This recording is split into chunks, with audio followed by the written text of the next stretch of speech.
friends. Today I'm going to talk you through how to make cornbread dressing for Thanksgiving.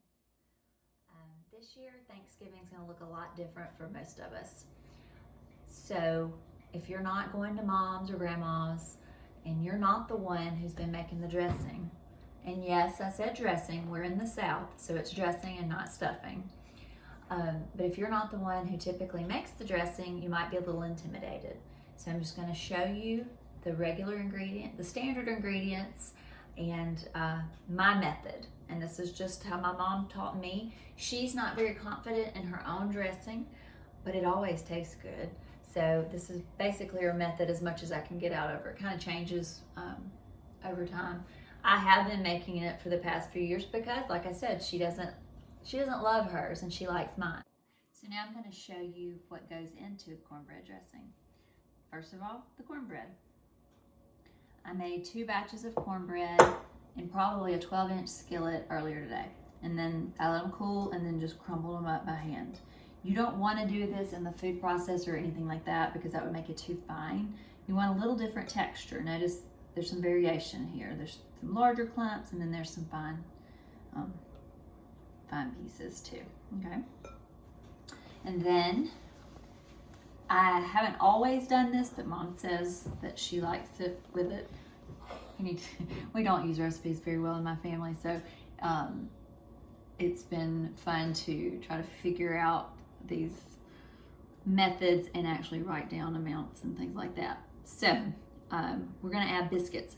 Some people add crackers or bread, but I made biscuits the other day and froze them. This is 5 biscuits crumbled up. And then I have chopped about a cup each of celery, onion, and bell pepper, and have sauteed those. And I'm gonna show you a little something with that in a minute, so I don't have them here. But we're gonna sometimes people add cream of chicken soup. I'm not a big fan of a can of cream of chicken, but there's nothing wrong with it. I just like making my own version of it, which is really simple, a lot more simple than you think, probably. Then at the end, after we've tasted everything, and dressing is just one of those recipes that you have to taste as you go along. So at the end, we'll put in some eggs after we've done our tasting, and then salt, pepper, sage for sure. Some people use poultry seasoning. My mom's not a big fan.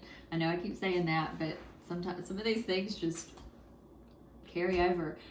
Last year I bought poultry seasoning and used it because I thought surely maybe it's better than we remember, and I just didn't like it quite as well as I do with plain old sage. Some celery salt, pepper, and I'll put garlic in it. I know that's not classic, but I just put a little bit to round it out. And also at the end we'll top it off with a little half and half just to make it good and creamy. And some chicken stock or turkey stock if you've prepped some ahead of time. So I mentioned that I had chopped celery, onion, and bell pepper, a cup each, and sauteed. So that's what we have here. Just sauteed it in some olive oil till it's good and translucent. And I put about half a teaspoon of salt in this mixture.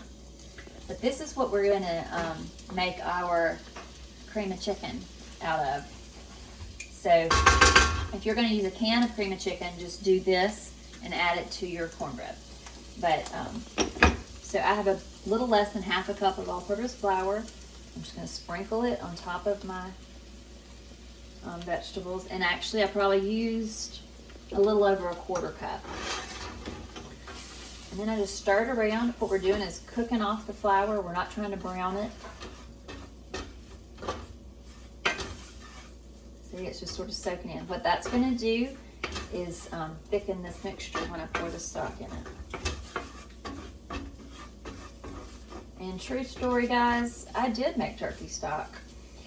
I bought a turkey drumstick, roasted it, made stock out of it, because you can't get turkey necks this year at our Kroger. They just aren't getting them.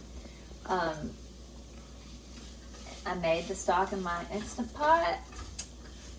I put 1 quart of it up, thankfully. Some others I was going to put in the freezer I left on the counter and forgot them overnight. It's tragic. But luckily, I'm saving that turkey stock that I have to make gravy. But I did have homemade chicken stock in the freezer, so we're good to go. But bought stock, of course, is fine. It's just according to what you've got and what's easy for you. I just like making my own because I don't like to waste bones when I cook chicken. All right, enough chat. Chit chat. Good grief. So see, the vegetables are just kind of warmed up and the flour's cooked up. So you can tell the flour's cooked just a little bit and we're warmed up, ready to go. So I'm just going to pour about half my stock in.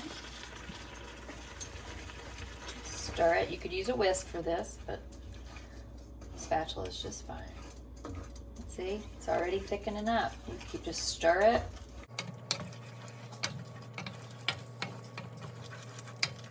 Basically, cream of chicken soup is just a sauce, a white sauce made with chicken stock.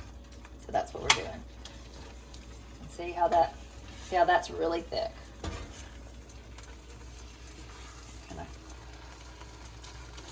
I'm gonna add another cup to that. I'm gonna let that cook just a little bit, and then it's gonna go in the cornbread. Okay. I'm just mixing in the biscuit crumbs into the cornbread. You can't even tell. But it just lightens it up and gives it another texture, which is good. All right, so next I'm going to pour our vegetables that have been made into a sauce into the mixture. First part of working with cast iron is how heavy the pots are. All right, just put that all in there. All right, so then just stir. Okay, so I've got that sauce all stirred in, so the vegetables and the cream of chicken. And I'm gonna pour the rest of my chicken stock. So I'm using a whole quart. I may have to go get a box out of the pantry to finish it off. We'll see. It's just gonna depend on how dry your cornbread is and how dry the air is and all those things people hate to hear. But you do just sort of have to, some of it just has to be eyeballed. Okay, so it's all mixed. And I could have added my seasonings before, but I didn't. I mean, like a little, kind of bland, but not that terrible. So I'm gonna add a teaspoon of sage. It's spilled. And then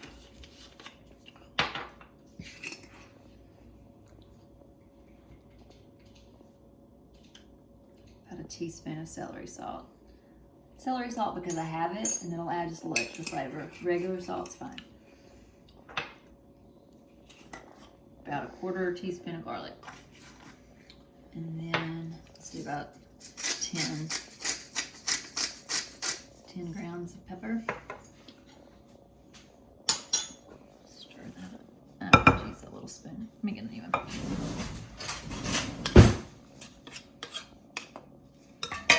Okay. Got a little spoon so I can get in there a little bit easier.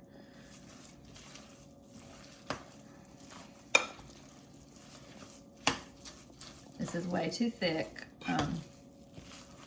When I add the eggs, that'll obviously add a little liquid, and then we'll add some milk. We want it to be a little more soupy than this. See, that's a little too clumpy. All right, get a fresh spoon.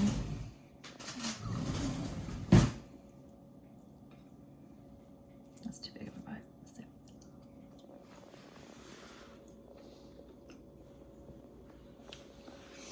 I'm gonna add double what I just did. So another teaspoon of sage, no salt. Actually, I'm just gonna add more sage. Now that I think about it. I think garlic would be just enough in there.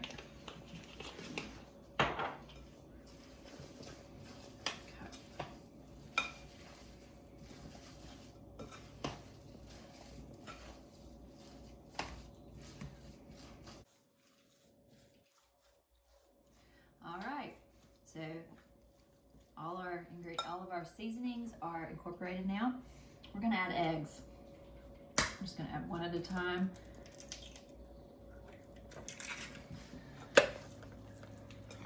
And kind of, you could beat the eggs ahead of time.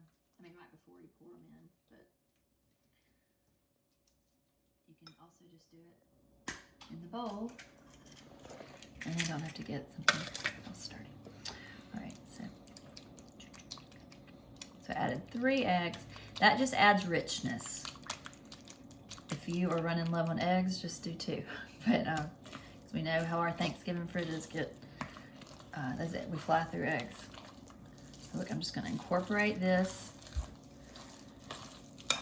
Oh yeah, make sure it's getting a little more soupy now.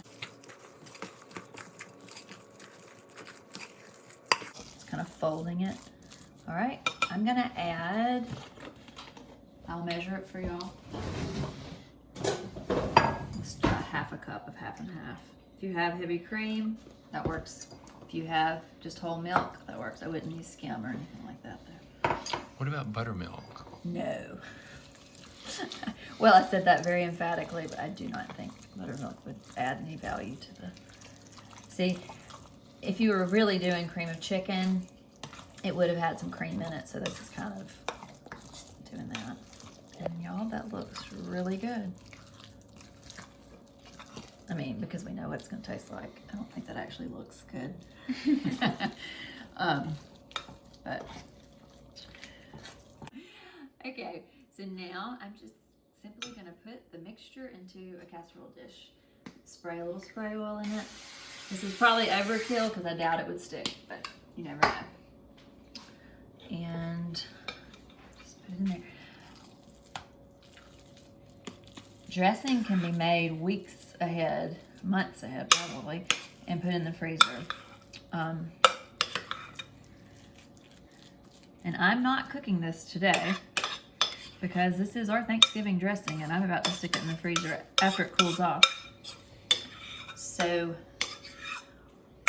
on Thanksgiving morning, I'll first thing take this out of the freezer and let it just thaw out.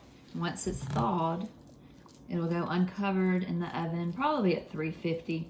It's one of those, if you've got something else in the oven at 350, go for it. It's 375, that's fine too. And you just cook it until it's your desired level of doneness. I will probably take out a little cup of this and put it into a small cast iron skillet and cook it for me because I like crunchy dressing and I like it dried out a lot more than other people. My dad always liked it best that way too, so we would always pull ours a little side helping out. So I just do it when I think about it, when I can. I like to do that too. So I hope that this video has helped to take out some of the mystery of cornbread dressing and that you can make some with confidence and serve it to your family and help this weird Thanksgiving feel a little bit more like normal and like home. Bye.